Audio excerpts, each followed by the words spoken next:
As you may recall, on 6th March 1957, Ghana gained its independence from British colonial rule. And since then, every year, there has been national celebrations to mark that momentous occasion. In the last few years, however, there has been an effort to rotate the celebrations amongst various regional capitals.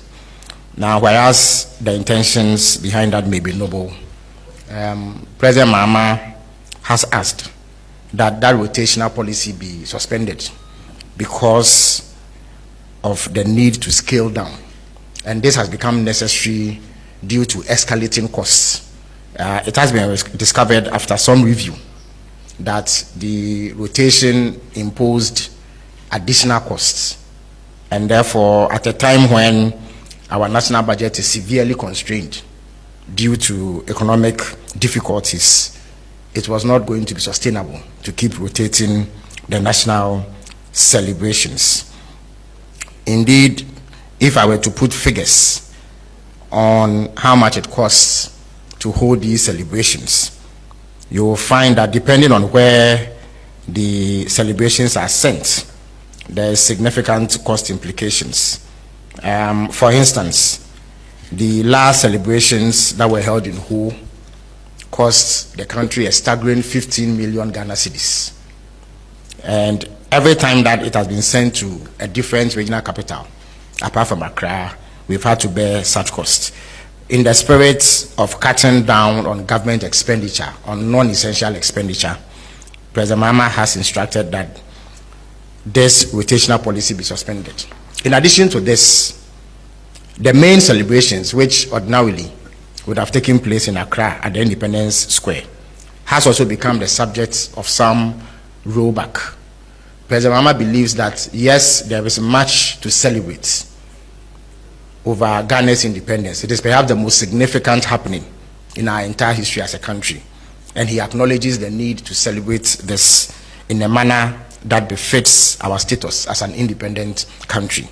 Nonetheless, he is also minded by the parlous state of the economy and the various competing needs, and the fact that there are critical sectors of our national life that do not receive adequate or anything near to adequate funding. He believes that at this moment in time, there is a need to reprioritize government expenditure. And one of the areas where savings can be made is this independence celebration. He believes that it is entirely possible to hold modest but significant events to mark this important occasion without breaking the national pace. For that reason, he has decided that this year's celebration will not take on the spectacular form that we have been used to over the years. Rather than a major event at the Independence Square, where there are contingents of men from the various security agencies and hundreds of school children, I beg your pardon, from across the country who march briskly to applause and cheers. We are going to have a significant ceremony at the presidency, and this will ensure that we minimize the often huge financial implications that come with this celebration. For that reason, I am going to announce a series of activities which will be held at the presidency, or if you like, Jubilee House, as it is now called. There is going to be a military guard of honor that will be reviewed by His Excellency the President. There will also be a cultural performance by 2 groups of basic school pupils. And then what we consider to be an impactful poetry recital by a senior high school student. Chiefs, religious leaders, basic, secondary and tertiary students, traders, political party representatives, and other sections of society will be in attendance.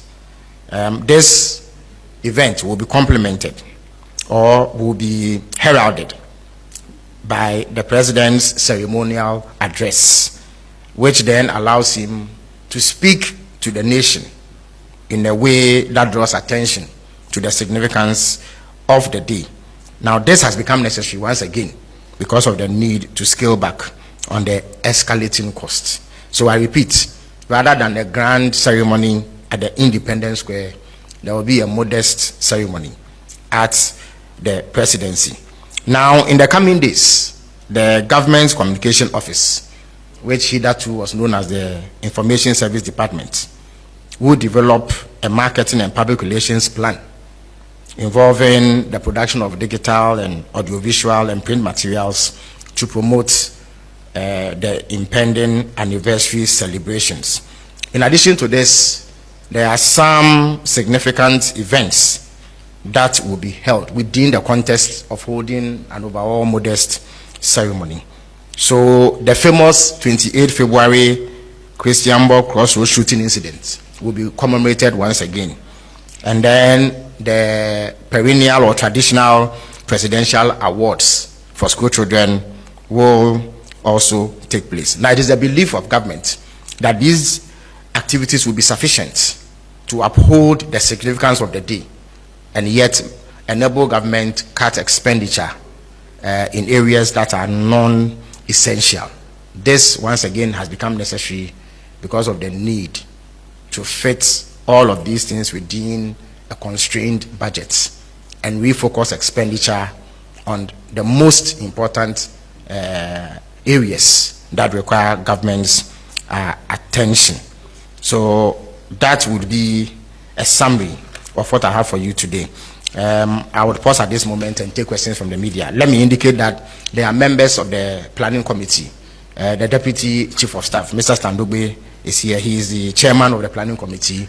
We also have personnel from the Government Communication Office and others who are actively involved in planning these events, and they will help me answer any questions that you may have.